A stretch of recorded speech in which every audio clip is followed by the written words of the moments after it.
Did you know that up until 1889, there was one extra country in Western Europe? I doubt it. After its great purge from our history, my library beneath Lyon holds the only records that ever existed, and trespassers there are shot on sight.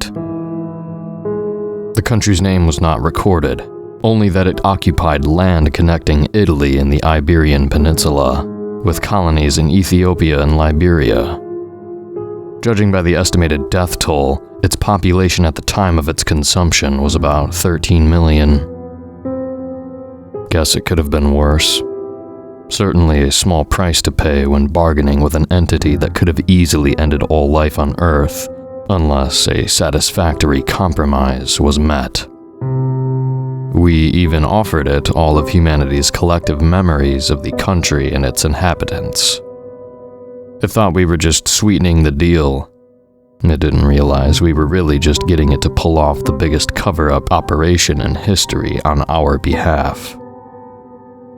I shudder to imagine a fate like that. Everything you know and love devoured and utterly forgotten by the world. I wonder if people who knew someone from the place could still feel their absence, even if they couldn't remember them. That abstract, directionless sort of feeling of missing something that was never there. Like a gap in a jigsaw puzzle, with no piece to fill it. But what terrifies me most is the possibility it may have happened again. After all, just a few months ago, I woke up one morning and couldn't help but wonder why there was a ring on my finger. That's the kind of knowledge you just have to live with when you've retired from an organization like the one that once employed me. It's taken many forms throughout history, attaching itself to existing organizations like a parasite and siphoning off men and resources. But its current iteration is known as INTERPOL, Incident Response Team 6. It's called IRT-6 by those who are not in the know, and Deep 6 by those who are. And in their eyes, everything they do is justified by their motto, Quod nesse est fecimus. I've taken refuge somewhere outside even their jurisdiction, but I have no delusions that this will prevent them from tracking me down and euthanizing me like a dog for leaking their dirty laundry. But the world needs to know. And besides, what have I got left to lose? I have 1,000 stories I could tell, leaving me spoiled for choice. Yet, for some reason, there's this one job I haven't been able to get out of my head. I don't know why. It seemed like a regular mission at the time, the equivalent to what you'd call an average lazy day at the office. It should have been utterly forgettable, but somehow, it still shows up in my dreams to this day. Back then, I went by the call sign Agent Blackbeard. I wasn't in a good place mentally when I was recruited.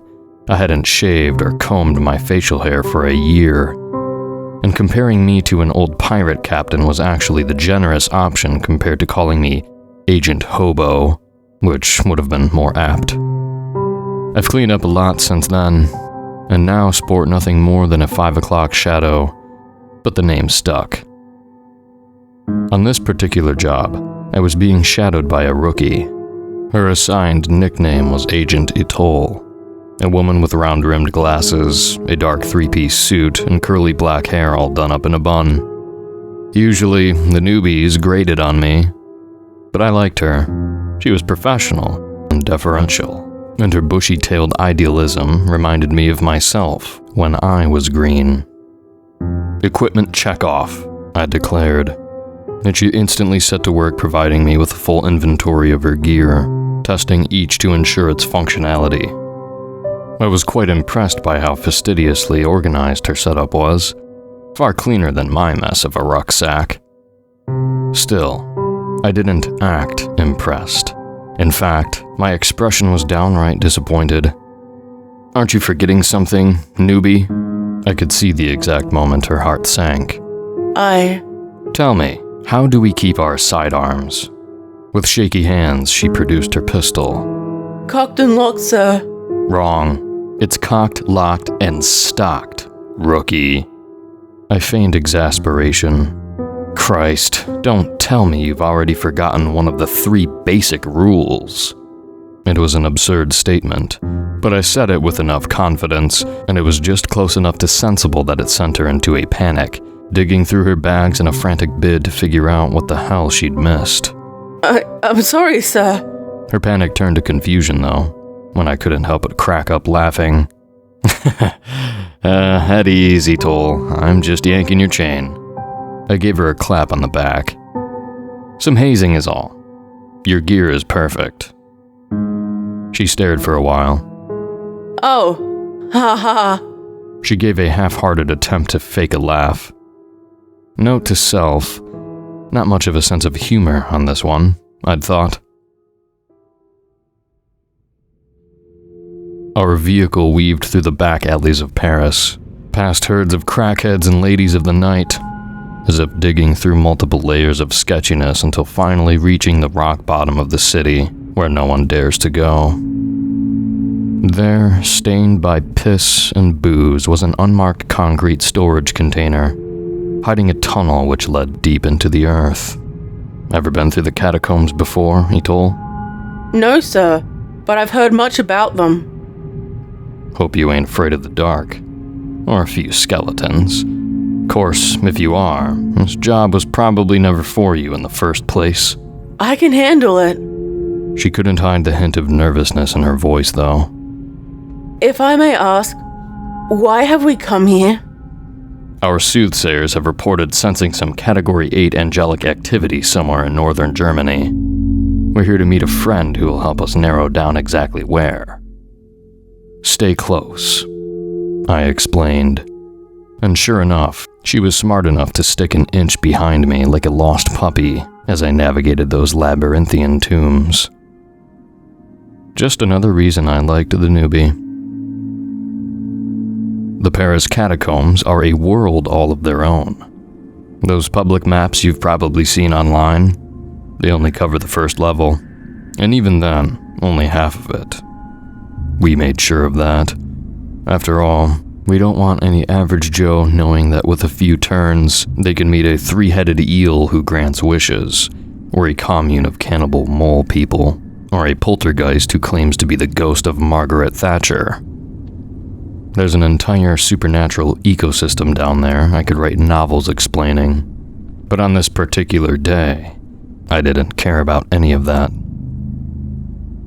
I made a beeline towards a single entity, an ancient goddess who was one of the greatest allies of Deep Six, as well as being one of the most putrid creatures I'd ever laid eyes upon. We referred to this entity as the Saint of Parasites, and it was exactly as pleasant as it sounds. It was about 10 meters tall, and sat upon a concrete pillar emerging up from what looked to be a bottomless pit. It looked like a woman, more or less, immobilized by her own mass. I'd call her morbidly obese, but perhaps it'd be more accurate to call her bloated, the way bodies can become lumpy and distended from pent-up gases over time. In fact, she overall looked and smelled like a corpse that had been left to rot and soak in the sewers for months. And through the pox-ridden, transparent skin of her belly, I could catch glimpses of intestinal worms the size of pythons, alongside the silhouettes of even stranger organisms. Beneath that was an array of basketball-sized oozing pustules which insect things suckled upon like teats. Ito lost her lunch right away. I couldn't blame her. In fact, I had brought along a bucket for that very purpose. Once she'd composed herself, I showed her how to properly bow in supplication. As we did so, I finally opened the kennel, allowing a heavily dosed sow to come waddling drunkenly out. We both cut our fingertips to mark the pig's forehead with our blood, and presented it to the goddess with a rehearsed chant. De furis vitae convivium to be a pharaoh, en tuam et fintitam, Famine extinguate. As we continued chanting, a tentacle-like appendage slunk lazily free from between the thing's lips, oozing slime as it searched for its meal. It's similar to a frog's tongue, I think, and the moment it touched the pig, it gripped it with that inescapably sticky goo and began reeling it in like a fisherman would. My ears rung from the pig's terrified squealing as it was pulled towards the foul thing's maw. I couldn't blame it, really. I can't imagine a more terrible fate. But in an instant, it was gone, and the squeals went silent, replaced with the gentle humming of the she-beast. The cue our offering had been accepted. I stood and declared loudly, "Obsecro versponsum rubrum nobis." There was a long pause, and then something else emerged from between the thing's lips. It was another woman, this one even taller and stick-thin with long black hair, sporting 4 arms and red body paint covering every inch of her skin not stained by foul effluence. Every part of her was far too long, from head and limbs to even mouth and eyes, as if you'd taken a picture of a human being and stretched it out vertically about 10 times. She slowly slid free from the goddess in a way that defied gravity, eventually suspending herself horizontally above the pit below, held by the sewer thing only by her feet. I stared into those eyes, each almost as tall as myself, and asked my question, "Ube est spiritus sanctus?" And she began to give her answer in an antediluvian form of sign language, transitioning robotically from one sign to the next. And just like that, the grim transaction was over. I thanked them both humbly for the information. The red woman slid back to from whence she came, and the goddess waved us off with an impatient glare. As we weaved back through the catacombs, I could tell Etol was still lost in a nauseous daze, her brain reeling from the sheer amount of what the fuckery she'd just witnessed. But she played it off like she wasn't even bothered. "You know, you don't have to act tough," I noted. "I mean, seeing what you just did for the first time, it can screw you up something fierce. If you want to talk about it, just say the word." No, I'm fine, really. She coughed, turning away from me. You warned me about it all beforehand. You know, what this job would be like. You prepared me. Nothing can prepare you for your first meeting with the Saint of Parasites. I'll be honest, when I was a newbie, first time I met her, I started weeping and puking so hard I screwed up the whole ritual. I gave her a pat on the back. "You did pretty good, all things considered." I found that telling an embarrassing story was always a great way to break the tension when talking to newbies. And sure enough, she laughed and seemed to perk up. Thank you, sir. I gave her a wry smile before returning to business, checking the map on my phone. Anyway, our friend pointed us to a small club on the outskirts of Berlin by the name of Untot. That's where we'll find our angel. She whistled. Wow, that's amazing, sir. How'd you even know what she was saying? I laughed. D6 agents like us get to learn a hell of a lot of languages. It's pretty much the one single perk of the job. And after all that, I made sure she got in a session with her D6 appointed therapist before our flight to Berlin a few weeks later.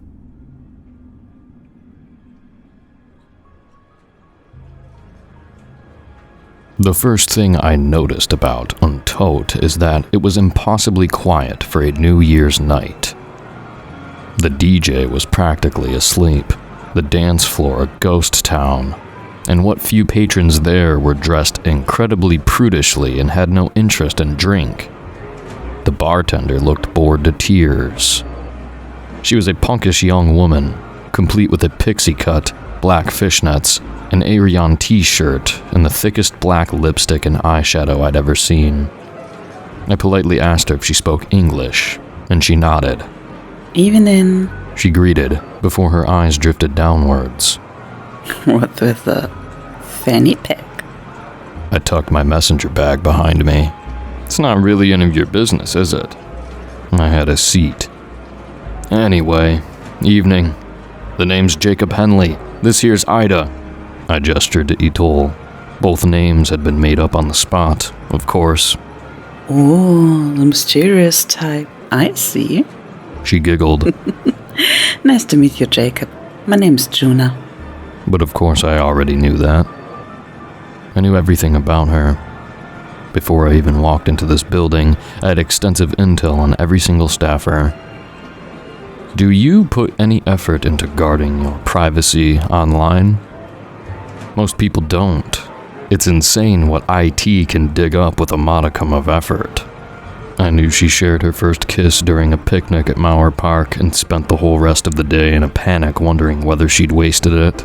I knew she volunteered at a soup kitchen during her weekends. I knew she ran a Tumblr blog dedicated to her homemade plushies. I knew she was beat as a kid.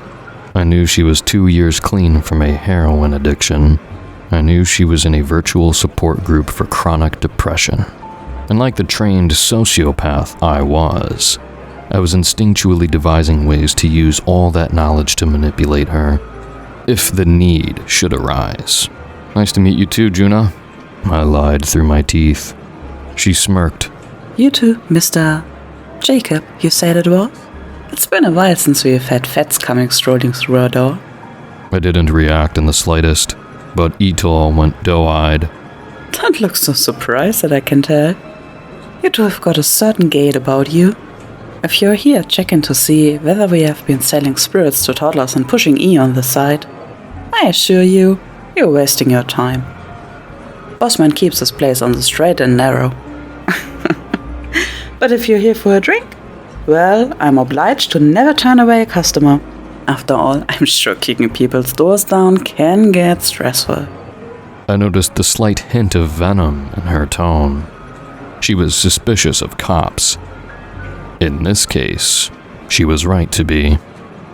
You don't know the half of it. But I'm not in much of a mood to drink. I just have a few questions for you. Her eyes narrowed.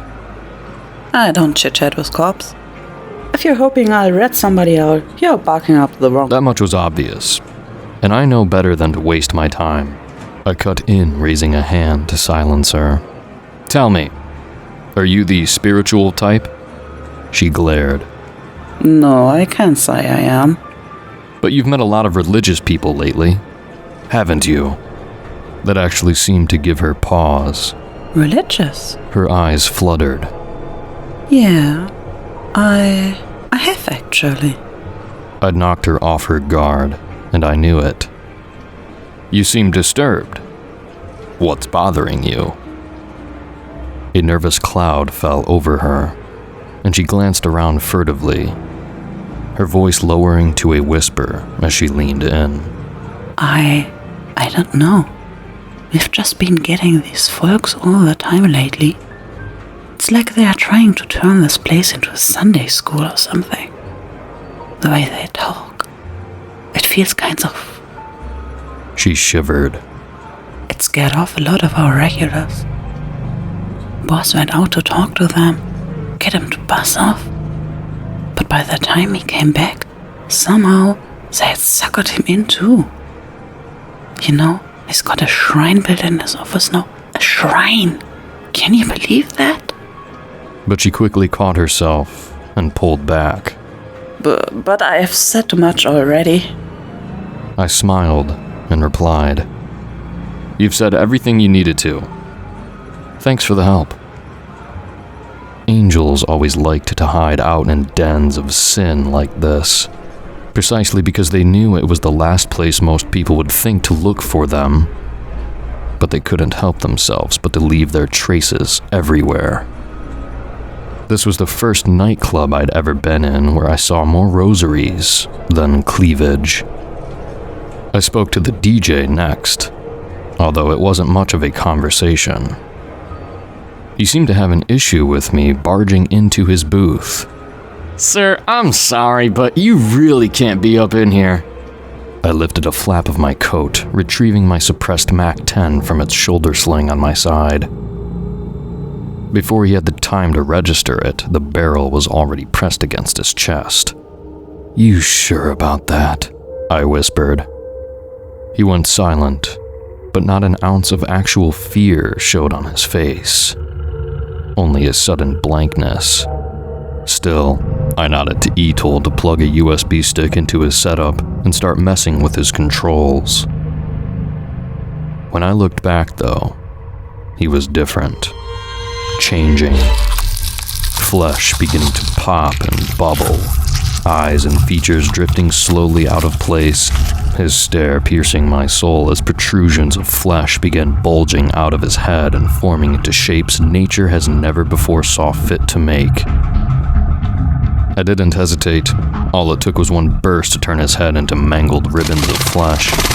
The thing about suppressors is, while they're not nearly as silent as in the movies, they're extremely good at making the sound of a gunshot less recognizable to untrained ears.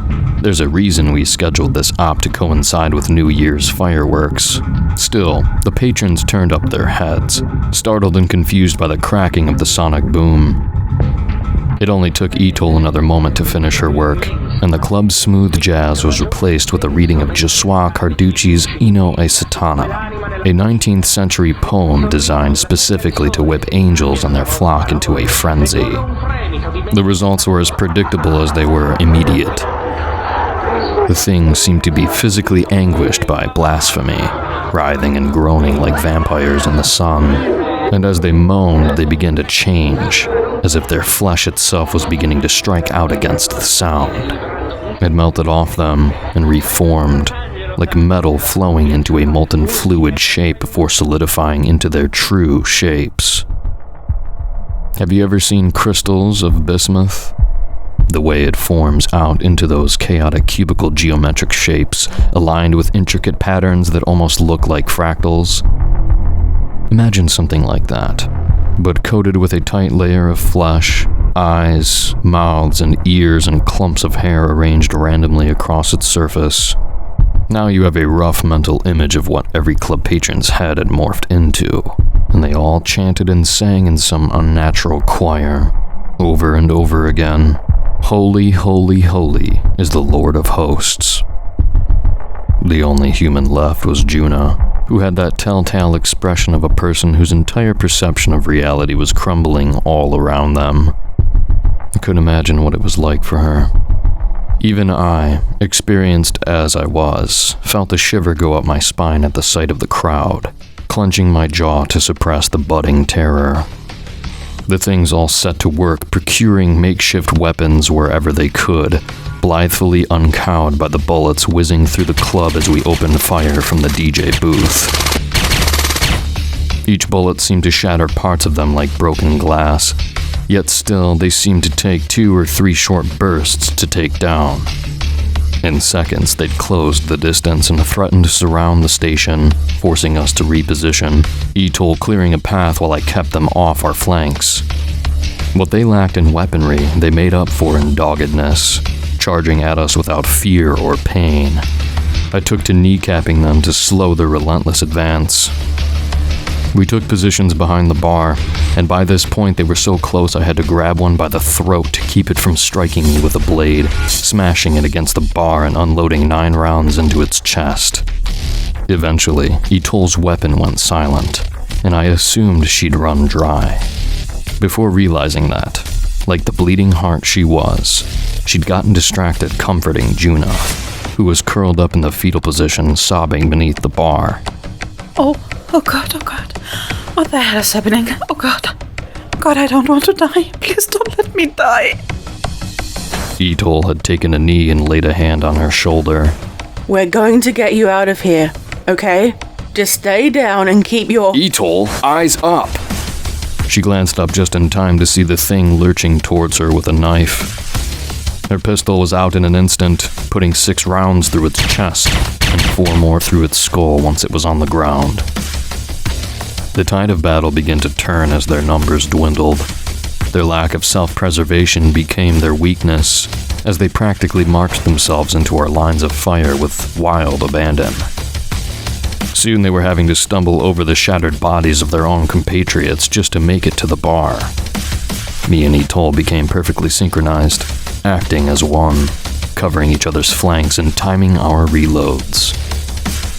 And just as the battle seemed won, as if on cue, another figure came stumbling slowly from the manager's office. The boss man Juna had referred to earlier looked to be a short, portly man in what had once been a nice suit, where it was now stained with chunks of meat. It looked like something was tearing its way out of him from the inside. A massive gash almost bisected him, extending from his left shoulder down to his right lower belly, a few strings of tendon being the only thing holding him together. His skin was pale, eyes wide, blood dribbling from his lips. Holy is... He went up in a shower of viscera as the thing inside him broke free in a beam of shimmering divine light. The thing hovered in casual defiance of gravity and beamed in such a way that the eyes ached just to glance at it. Its outermost layer was composed of 3 concentric rings in constant rotation, each composed of human arms gripping each other's elbows, piercing golden eyes along every inch of skin. Upon a blanket of glittering white feathered wings in the center was a mass of flesh, constantly shifting between the heads of men, lions, eagles, and oxen, all united only in being hairless and furless, eyes and mouths wide as if silently screaming. We called these entities the Passover Angels. You've probably figured I don't scare easy, no matter how many living nightmares you've faced. The sight of an entity you can barely comprehend the sight of, a thing which so blatantly defies all of the natural laws upon which our psyches rely, will shake you to your core. I don't care if you're Billy Badass. This is a primal terror baked into our DNA, as if every single one of your ancestors comes screaming at you to run. Even with all my conditioning, I could feel my heart lodge itself in my throat and my vision blur. For a moment, I was a little boy again, quivering in terror at what waited wheezing on the other side of my closet door. And then one of its minions plunged a pocket knife in my side. I cried out, kicking its feet out from under it and dumping a mag into its chest once it was on the ground. Christ, get a hold of yourself, I thought as I limped frantically for cover. The world spinning around me, dizzy with vertigo as I felt as if teetering on the edge of a sheer cliff. Etol, to her credit, got her shit together even before I did, distracting the entity with a quartet of rounds. I soon joined her in the assault, not out of any belief that our bullets could harm the angel, but rather in hopes of distracting it until an opening presented itself. Tables and knives and chairs were tossed all about by some invisible force as it proceeded towards us, some debris dodged only by a matter of inches. It seemed to sense I was the point man and shifted its focus to me entirely. Every single one of its 1,000 eyes met mine, and suddenly I was swaddled in a blinding light. Then a sound came slamming into me like a tidal wave. I was the only one who could hear it. Yet, to me, it seemed powerful enough to knock me back like a shockwave, so deafening in its cacophony that even the gunshots had sounded like whispers by comparison. My ears rung with a million divine voices demanding me to end my own life in the name of all that is good and holy.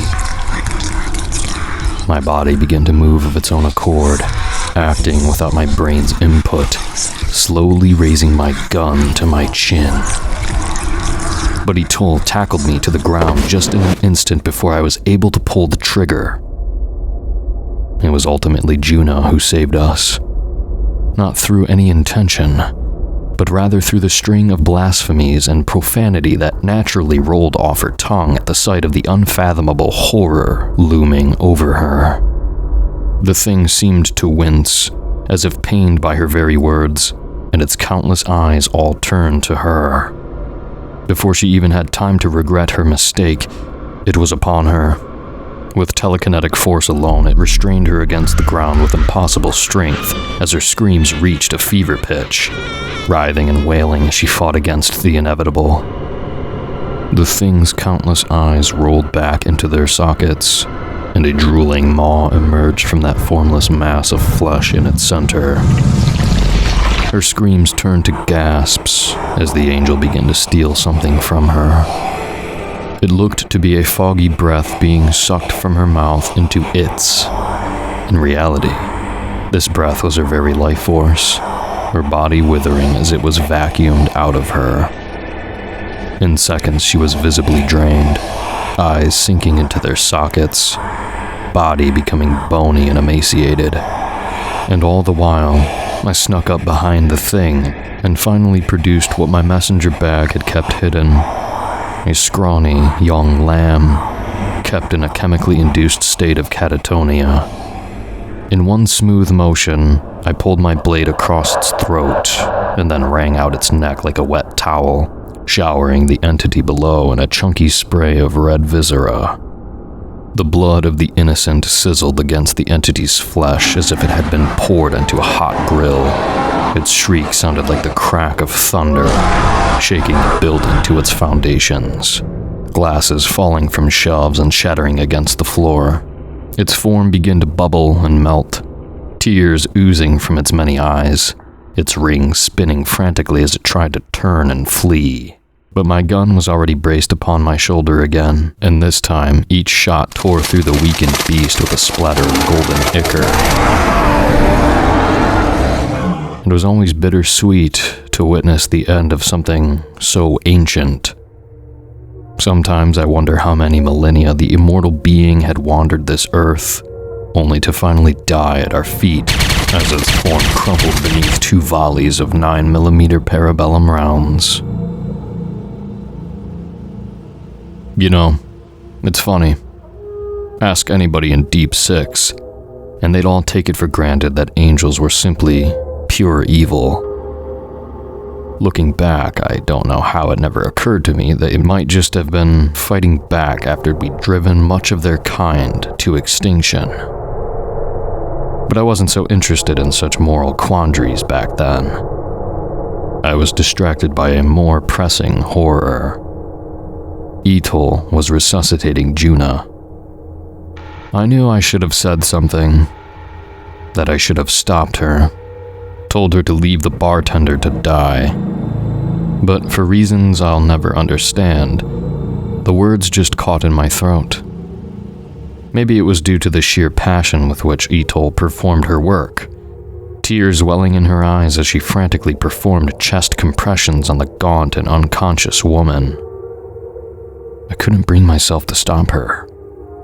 I only prayed to myself that Juna would just pass on, to save me from having to make that call. But instead, she suddenly sucked in a breath. Etol beamed with relief as Juna coughed and sputtered, life returning to her weakened body. She was shell-shocked but cognizant. It took a few good minutes and a few swigs of water before she even had the energy to sit up. Once she could speak, though, she had nothing but gratitude. Oh God, thank you. Thank you so much. I was so scared. I thought I was going to die. What happened to, I can't. Etol hushed her frantic gibberish with a finger to her lips. Shh. You're still disoriented. We need to get you someplace safe quickly.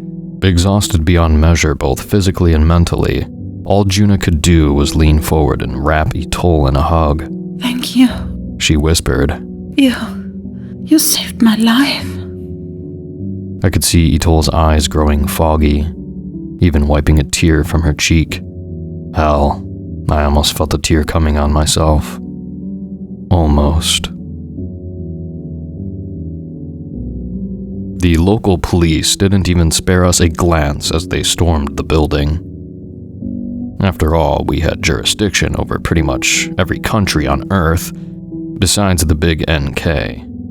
World governments were content to pinch their noses at our methods as long as we got results.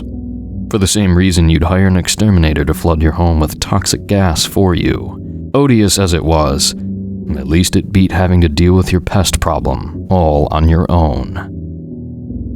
The cleanup crews set to work making sure these events would never see the light of day. As far as the public records were concerned, Untote will have never even existed. We helped Juno Weekly wobble her way to the truck, and me and Etol shared a moment. You know, sir, to be honest, I've been having some doubts about all this. You know, the job, She said. But this was exactly what I dreamed of when I joined up with you all. A chance to really make a difference. You know, to actually, truly help people. Something I could never really do at that desk job. So, I want to thank you. I know I should have dispelled that silly notion, reminded her that we serve a higher priority, and that helping people had never been a part of our job description. But I just couldn't bring myself to wipe that smile off her face. Maybe that had been the first clue I was going soft. I rested a hand on her shoulder, the closest thing I'd ever managed to a hug. And for the first time, she genuinely smiled at me. I'm glad. And I'll take good care of Juno. So don't you worry about her, okay? In a sense, I wasn't lying. My conversation over the phone with my handler the next morning, however, was much less pleasant.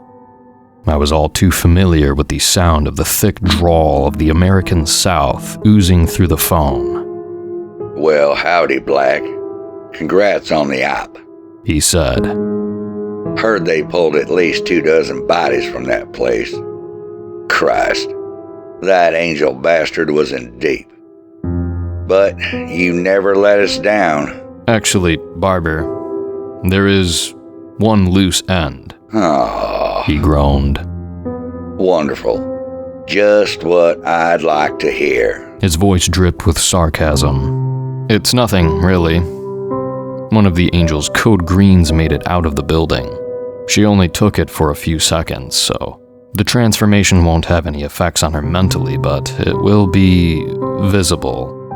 In 48 hours, she'll be... Like walking a goddamn billboard writing supernatural. He cut in. Would you mind telling me how in the hell she made it out of there alive? Agent Etol rescued her, sir. Hell, but brought her back from the brink of death. There was a long pause, and then a scoff, as if he couldn't believe a word he was hearing. Well, why in the hell would she go and do a thing like that? I sighed, taking a deep breath. I really didn't want to have this conversation right now. Look, I've got the code green right here. I'll just take care of her myself. Forget that. Etol's a big girl. You tell her to go clean up her own goddamn mess. She's not ready, Barber, I asserted. Not yet. Soon. He fell begrudgingly silent at that. He knew what I meant. We always worked rookies in slow, like the old parable of the frog in the boiling pot.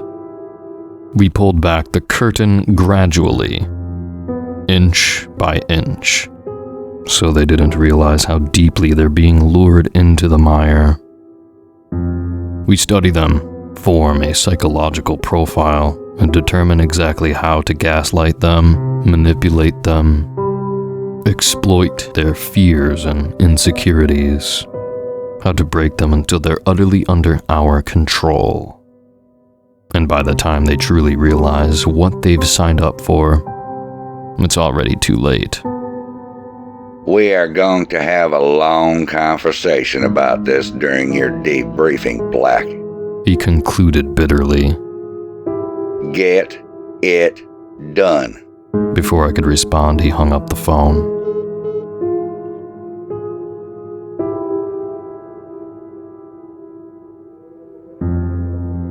I'd taken Juna back to her apartment, let her huddle up on the couch, all wrapped up in a thick blanket. She didn't seem to question why I was dressed in a surgical PPE. She didn't have the mental faculties for it, I figured. She was barely recognizable after what she'd gone through, shivering like a beaten dog, and emaciated enough to look anorexic.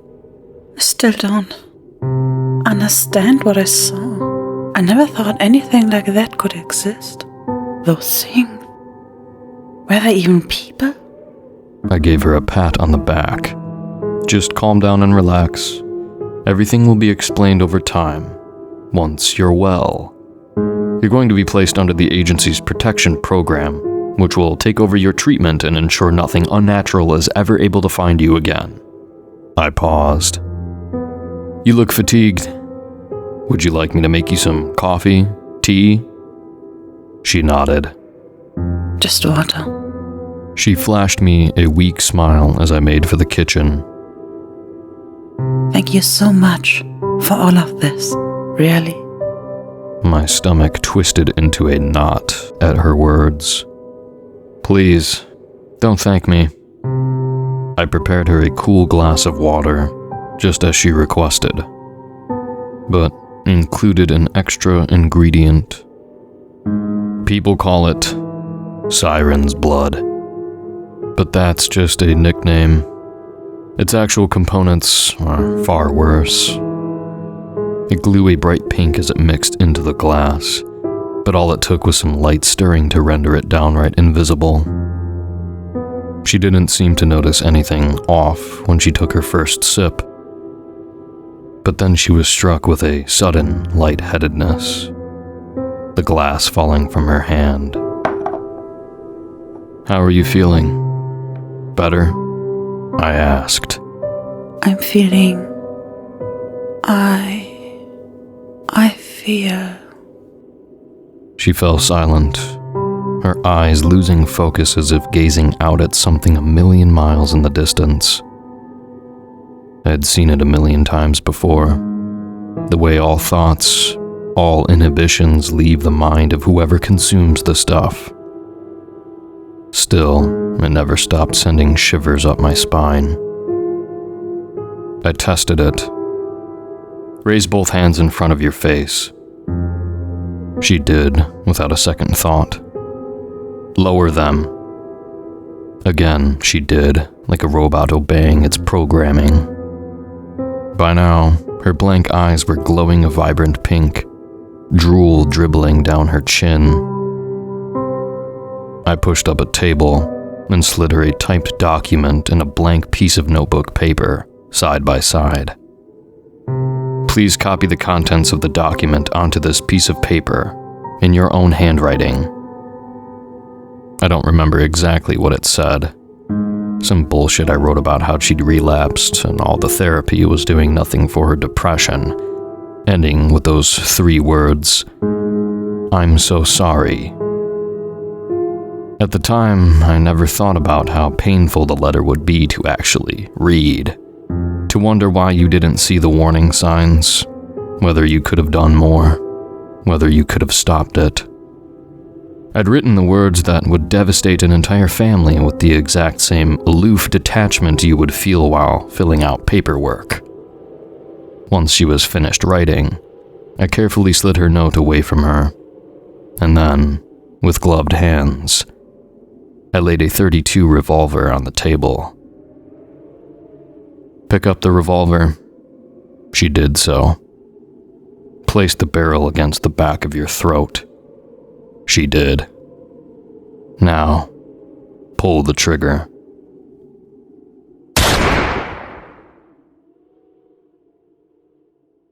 I wish I could tell you I was racked by guilt as I watched her splatter her own brains against the wall. But you want to know the truth? I didn't feel a goddamn thing.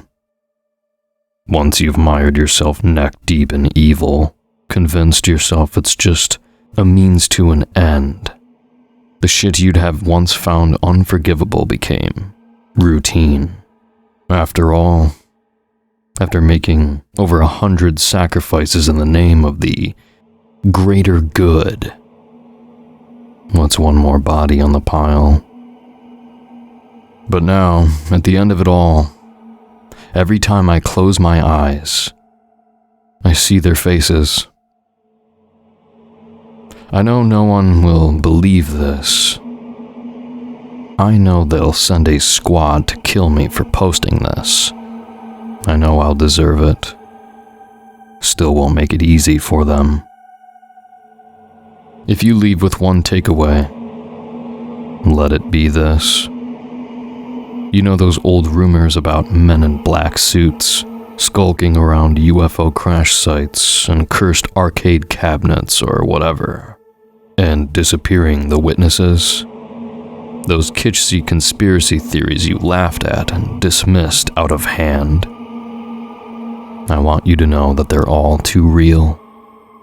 And if you want any chance of surviving an encounter with them alive, you have to remember, no matter what they try to tell you, they're not the good guys, and they're not your friends. They're zealots, a death cult single-mindedly devoted to the status quo. And they'll happily kill you and everyone you love to make sure it persists. And behind the curtain, they've been working to bend every government, every police force, every national power you know and trust to become mired in that evil, complicit in their madness, to run our society the way these monsters that call themselves men see fit. And they're winning. Quod nexesse est facimus.